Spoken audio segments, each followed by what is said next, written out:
Hello friends, আমি মাম্পি চলে এসেছি আর একটি নতুন ভিডিও নিয়ে তোমাদের সাথে শেয়ার করার জন্য। গত শনিবার অর্থাৎ 22শে মার্চ আমাদের এখানে হয়েছিল বাৎসরিক শ্রী শ্রী শীতলা ও কালী পূজা। সকালে আমার হাজবেন্ড গিয়ে শীতলা মন্দিরে পুজো দিয়ে এসেছিল। সেই দিন ছিল আমার মায়ের চোখের ছানি অপারেশন, তাই আমি সকালবেলা মন্দিরে যেতে পারিনি। আমি তাড়াতাড়ি রান্না করে নিয়ে দুপুরবেলা চলে গেছিলাম হসপিটালে মায়ের চোখের অপারেশনের জন্য। সেখানে ছানি অপারেশন হয়ে যাওয়ার পর আমি আবার সন্ধ্যাবেলা ফিরেছিলাম, আর সন্ধ্যাবেলা ফিরেই চলে গেছিলাম শীতলা মন্দিরে মাকে দর্শন করার জন্য। দিনের বেলা শীতলা পুজো হয়ে গেছিল, আর রাত্রে যেহেতু কালী পুজো হবে তাই শীতলা মায়ের সামনেই কালী ঠাকুর রেখে সেখানেই প্রস্তুতি চলছিল। সেই সময় আমি আর আমার হাজবেন্ড চলে গেছিলাম জবা ফুলের মালা নিয়ে মাকে পরানোর জন্য। আমরা ব্রাহ্মণের কাছে দিলাম। দেখো মালাটা কত সুন্দর, ব্রাহ্মণ মায়ের গলায় মালাটা পরিয়ে দিল। জানো তো, এখানে রাতের বেলা কালী পুজো হয় আর ভোরবেলা সূর্য ওঠার আগেই মাকে বিসর্জন করে দেওয়া হয়। প্রত্যেক বছরই এই চৈত্র মাসে শীতলা পুজো ও কালী পুজো একই দিনে করা হয় আমাদের এখানে।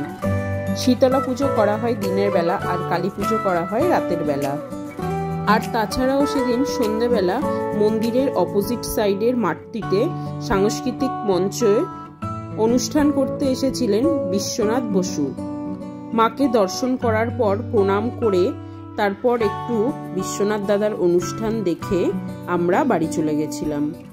আমাদের এই মন্দিরে প্রত্যেকবারই চৈত্র মাসে যেদিন শীতলা পুজো ও কালী পুজো করা হয় তার পরের দিন সন্ধ্যাবেলা সন্ধ্যা আরতি মায়ের সামনে করা হয়। তারপর সর্বসাধারণের মধ্যে ভোগ বিতরণ করা হয়। এই ভোগ বিতরণে সমস্ত রকম ব্যবস্থা থাকে। ওখানে মায়ের ভোগ বসিয়েও খাওয়ানো হয়, তাছাড়া বাড়ি থেকে যারা পাত্র নিয়ে যায় তাদেরকেও দেওয়া হয়। আমি এখানে বিশ্বনাথ দাদার অনুষ্ঠানের কিছু কিছু মুহূর্ত তুলে ধরলাম।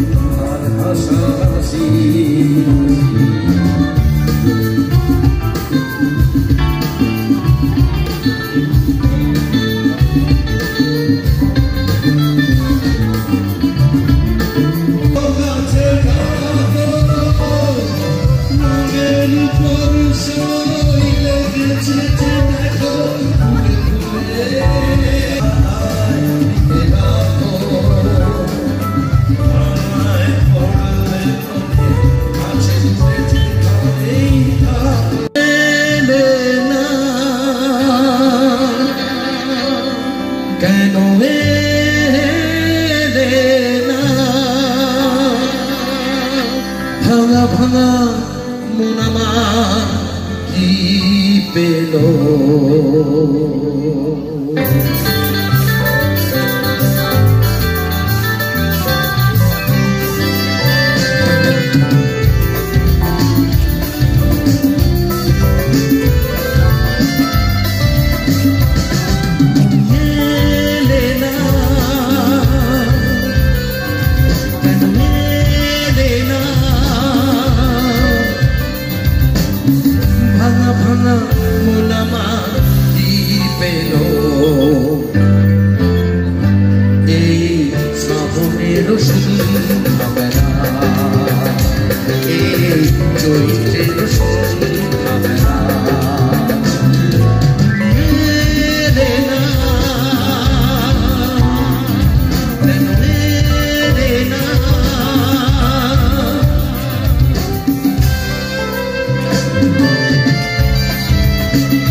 এটাই ছিল আজকের ভিডিও। তোমরা সবাই ভালো থেকো আর ভিডিওটি অবশ্যই দেখো।